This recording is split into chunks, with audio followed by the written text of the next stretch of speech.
Hello everyone, today I am going to share chicken korma recipe.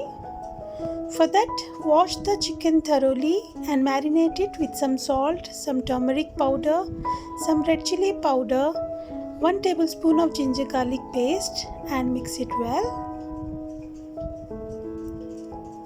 And keep it aside for an hour for marination.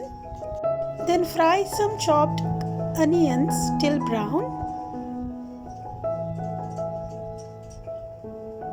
And grind it with some coconut chunks, a tomato and some curd. Make a smooth paste. In another pan, add 4 to 5 tablespoons of oil and garam masala, cardamom included. Then add marinated chicken and fry it on high flame for few seconds.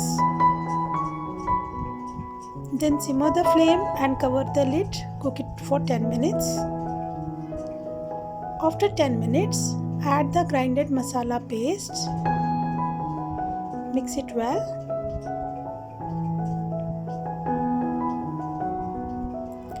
Cover the lid and let it cook on medium flame for 5 to 10 minutes.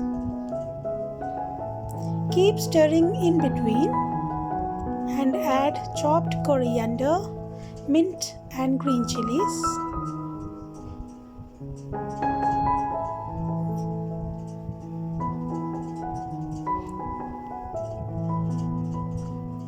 When the oil is separated, add 2 to 3 glasses of water.